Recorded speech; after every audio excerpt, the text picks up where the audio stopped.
Hello, my name is Scott Raber, and I'd like to talk about the measured performance of the U.S. economy. Wow, doesn't that sound exciting?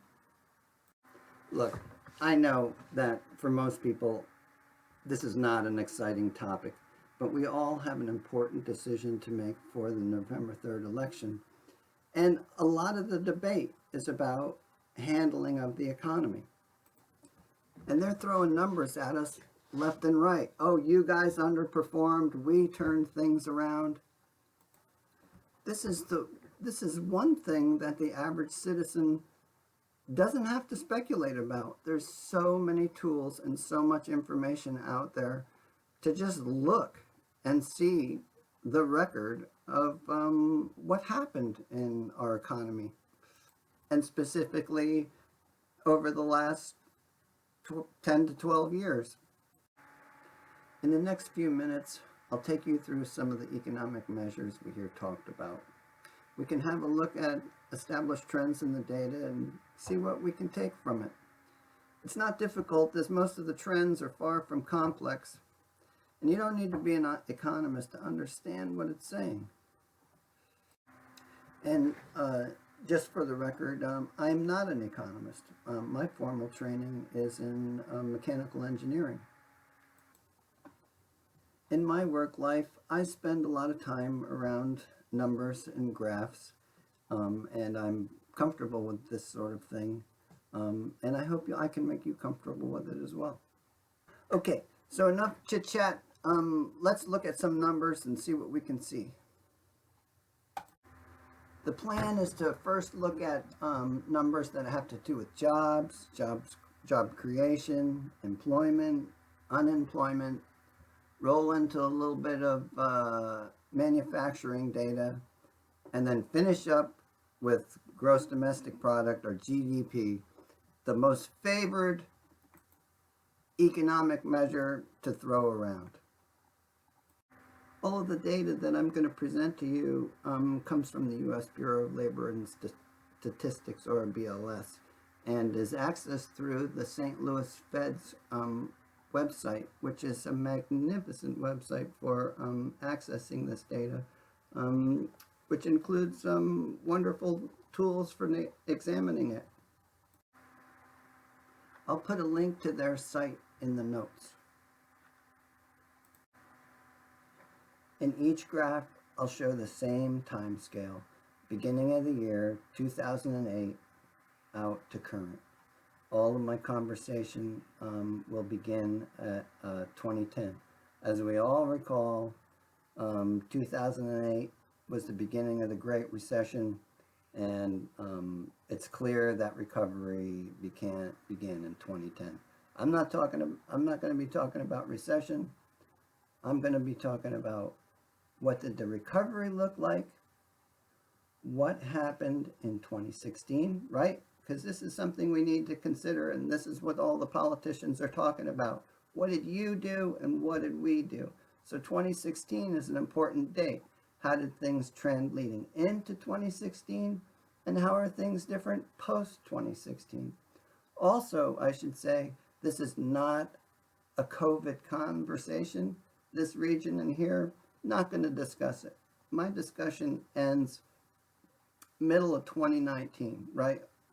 This is prior to the caca hitting the fan. All right. So the first measure is total employment. This is called total non-farm payroll. What can we take from this graph? Beginning in 2010, we see a recovery, and we see a linear trend. This is a measure of total U.S. workers in the economy. So there's no mystery here. We lost a boatload of jobs in the Great Recession, and around 2010, people started getting back to work. This is people working. And you see, as the years progress, more and more people enter the labor market. It's a very linear trend. There isn't really much more to say about this. So Again, each graph will stop at 2016, right? This was the turnover. Um,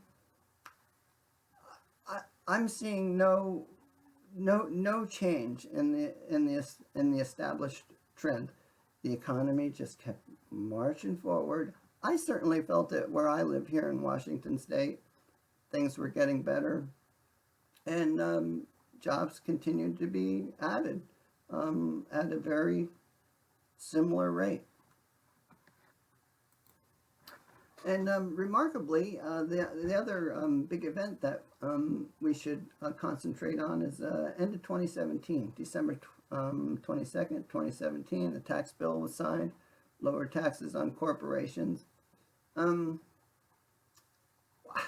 what can we say? A response to that event is certainly not evident in the non-farm payroll figure. Job openings. On a monthly basis, the Bureau of Labor and Statistics surveys companies in America to find out how many job openings they have advertised. In the data, we see a similar trend, certainly a more jagged trend, but beginning in 2010, we see more and more job openings. These are not hires, these are available jobs, and we see the number of jobs going up. Certainly 22 years, job openings remained fairly flat, 2012 to 2014, and then we started headed up into 2016. Again, let's stop here. It flattened out again. I'm not going to say too much more about that. This data certainly is has a little bit more shape to it, and we see near the end of 2017, when the tax bill was signed, there does seem to be an increase in job openings. We can't say for sure that that's, where the correlation is. It could also be just a return to an established trend. We see the same thing here, kind of a trend uphill, flat, and then a steep uphill again, which, kind of draw a line through here and see the thing coming back on trend. You could say the same thing about this as well. But for sure, we see just job openings continuing to increase over the years. It paints a picture of an economy growing stronger and stronger. The unemployment rate. This is one we hear a lot about. Before I talk about the data, I want to show you a picture. Now, this graph represents the total number of working age people. So it represents the total labor force. The age range is 15 to 64. So all of the people that fall in that range are eligible to work. Now, amongst those people, there are those that are employed, and there are those that are actively seeking employment.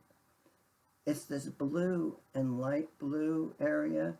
This is where the unemployment rate comes from. And the unemployment rate is the percentage of people in the light blue area relative to the entire area of the blue and light blue square. There's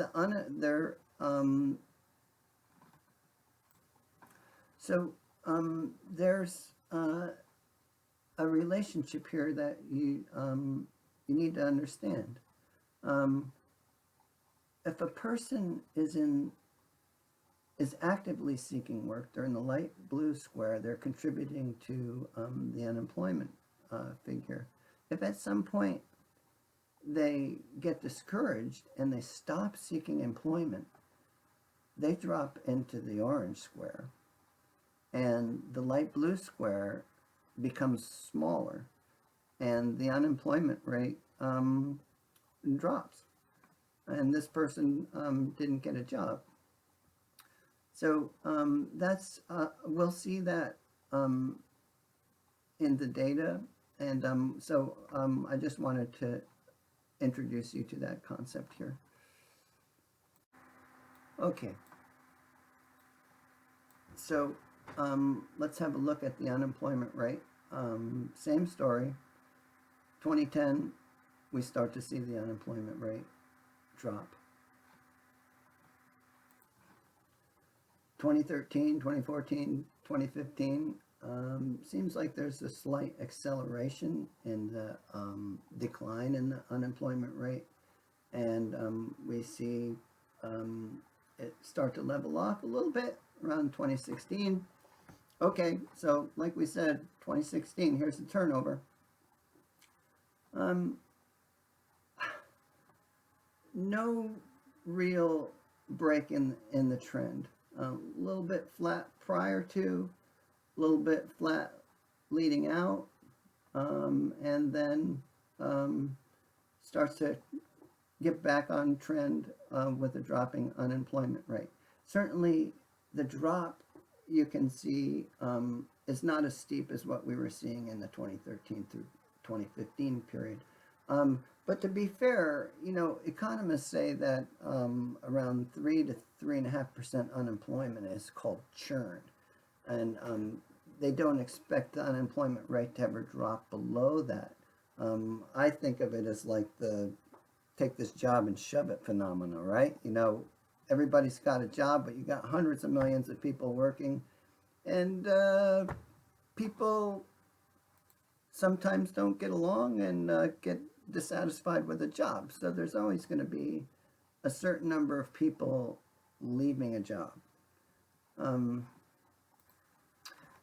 The other important date we want to look at, again, signing of the tax law, end of 2017. I don't know. It's just hard.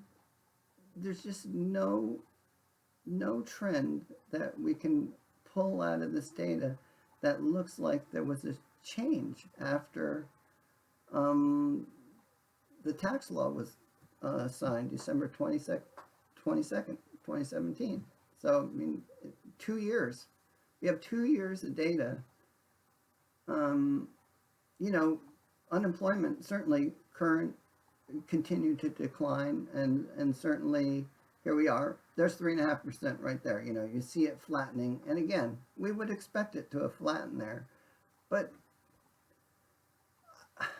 I'm just not seeing anything that.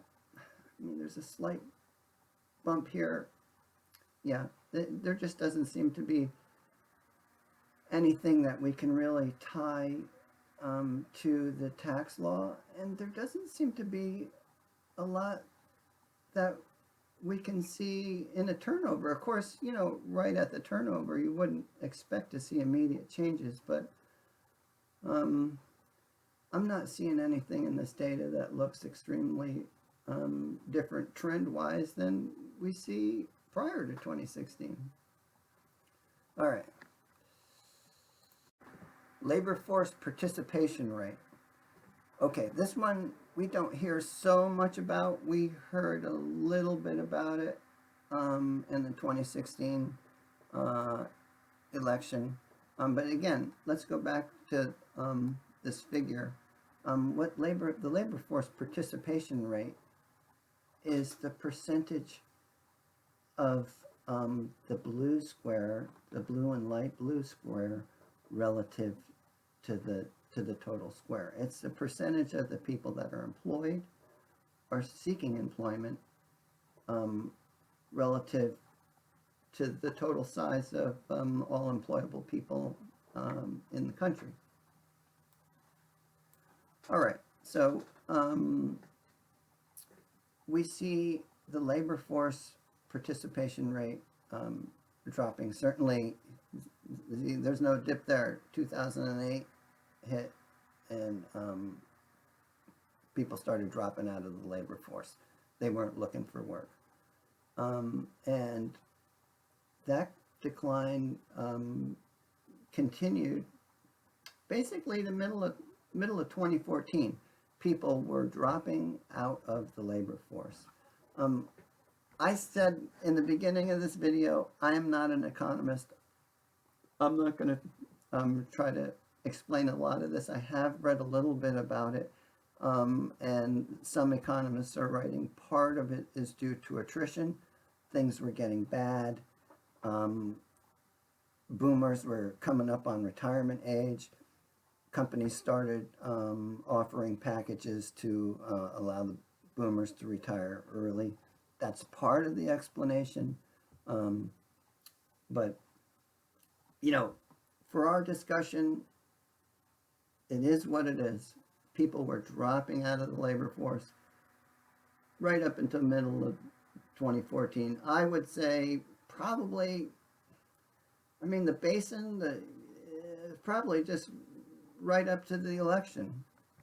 But again, you know, here's the turnover. It flattened out probably coming into 2016, and it really hasn't changed since. Very, very flat, moving along. Here we stop right at the tax bill again. Not really seeing any indication of change till maybe second quarter 2019. There definitely seems to be some people being pulled back into the market, which really to me makes a lot of sense. I mean, if you got discouraged and we're out of the labor market, now we start getting to like 3.5% unemployment, right? We're starting to get to the theoretical minimum unemployment number. I could see where some people could be pulled back in to the labor force. Okay, so labor and unemployment. This is not, we're getting in the weeds here a little bit, but I thought this would be interesting for folks to see. We saw both of these on a separate graph, unemployment rate and the labor force participation rate. If we plot them on the same graph, and what I did here was I just offset the labor force participation rate to set it down in this region where the unemployment rate topped out here in 2010. And what that did for me is I could overlay the two graphs. I think it's pretty clear that between 2010 and 2011, any reduction in unemployment had to do with people dropping out of the labor force. I mean, the labor force participation rate is dropping right along with the unemployment rate. So there probably weren't making any gains between 2010 and 2011.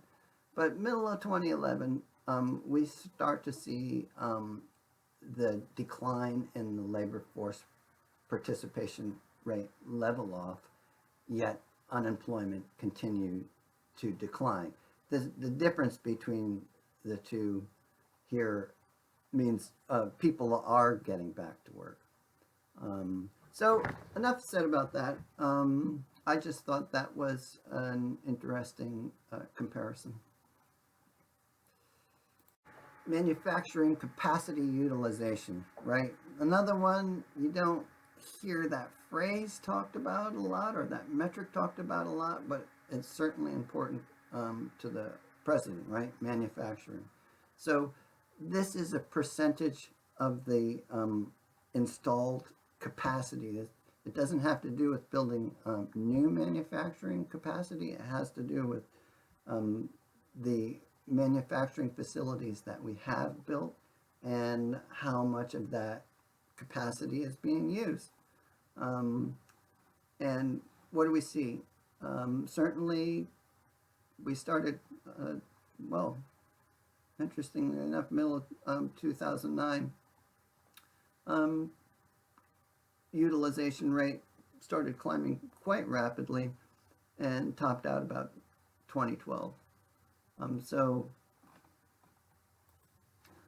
Our manufacturing base got to about 75% utilization by 2012, and rolled around for the remainder of the Obama administration's term. Turnover in 2016, we see a bit of a dip, and then a rise topping out at about 77%. Tax law signed December 2017.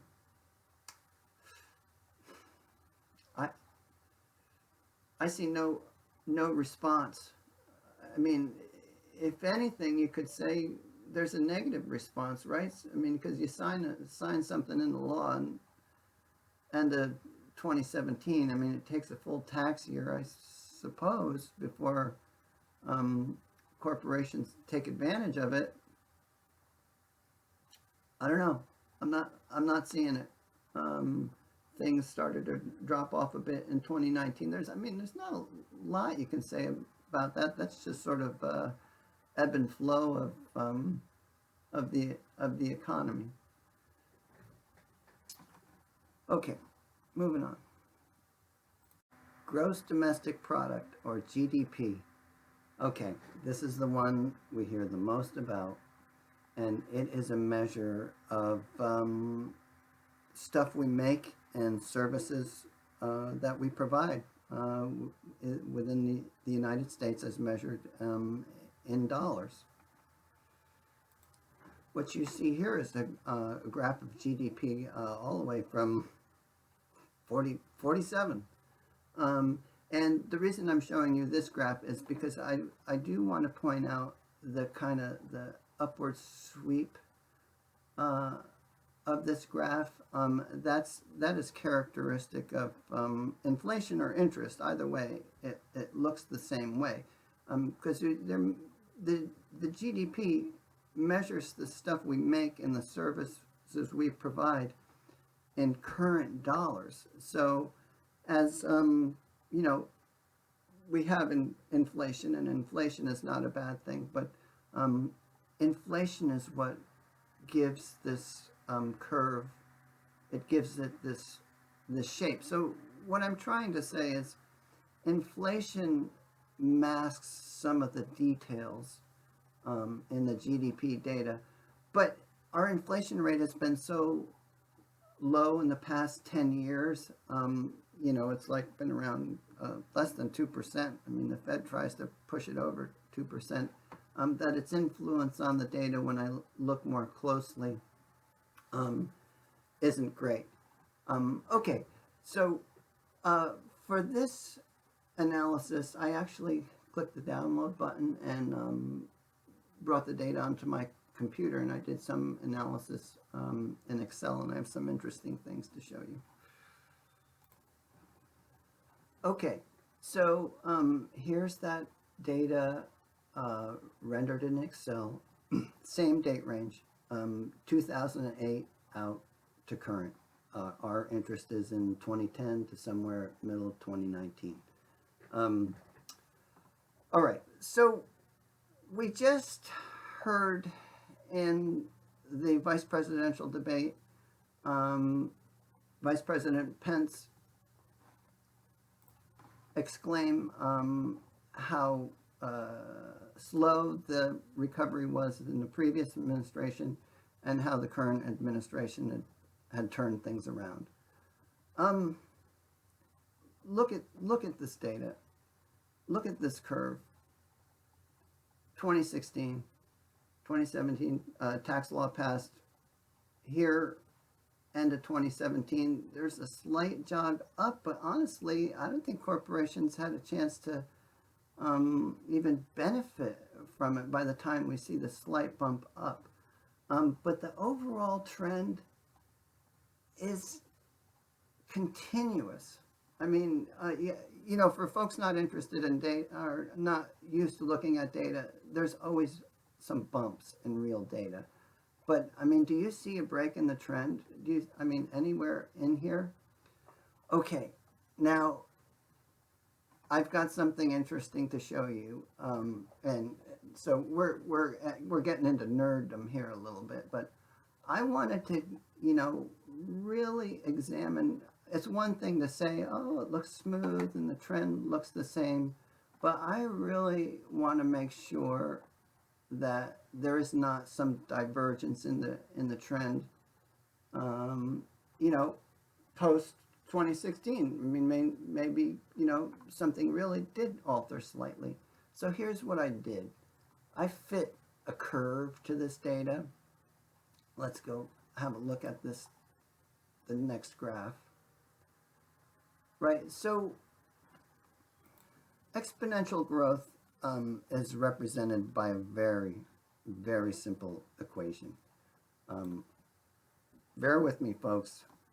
So it's essentially, if you put a number in here and raise it to some power and plot this, that's basically exponential growth. It's the shape of what your bank accounts look like as you know leave your money in over time. Though if you do it in today's banks, you don't see any growth because we don't have any. This is essentially one up here. Um, okay, I gotta not get too heavy here. But what I wanted to say to some that are interested in is I took this x, this function. Of course, this number 1.212. This is the whole. You know, you got to find that number. And so, you know, I used Excel to fit that function to the data that we see, and that is the number that we arrived at is a growth rate of 1.212%. And this is what we've been hearing a lot. Oh, we hear this number. Oh, 1% growth, horrible. We turn things around. Okay, folks, look, here's a plot of that curve. And what I did to make this curve, you see where it starts at 2010? I just flat out took the number. I started at the GDP number at 2010, and then I applied a growth rate of 1.212%. Right, so the rest of the curve is it's just a calculation. And what it shows is that including inflation, the gross domestic product is growing annually by about 1.21%. You know, what can we say? Here's the turnover 2016, you know, falls off the curve a little bit. That's fine. Tax law comes into play here, end of 2017. This trend is uninterrupted. It is perfectly clear to me that there is no difference in growth in GDP in the previous administration compared to the current administration. There's just nothing to point to here to say that we altered things and changed the curve. It's continued all the way up to the disaster at a rate of about 1.21%.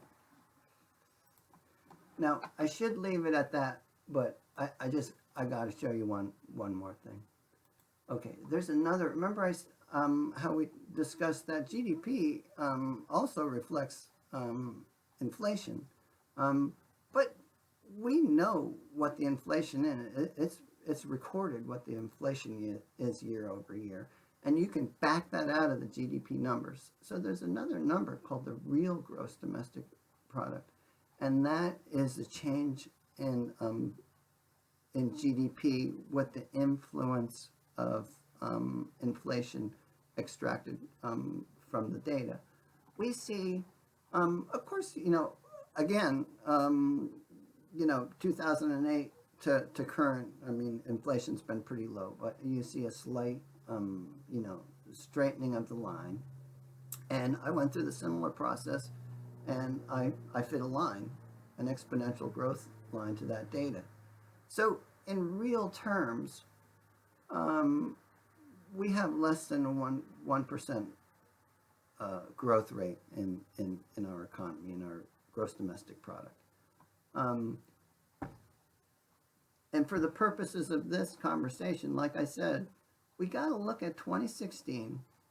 We got to look at what was happening in the current with the current administration and what happened post 2016. Folks, I'm a data person. I mean, if I saw an interesting trend, I would want to call it out. I'm not seeing anything here. I mean, this is not, you're not missing something. There's no change in character over the last, from 2020 back to 2010. There's just no change in character of this curve. And it's not like it's all bad news. I mean, the U.S. economy grew for over 10 years. And the simple fact of the matter is it continued to grow at the same rate. Okay, well, that went way longer than I thought it would. Maybe some of you made it to the end. I'll probably put some notes in the description so people can jump to the GDP discussion, because I feel that it's important. I hope maybe this helps some of you, and thanks for watching. Bye.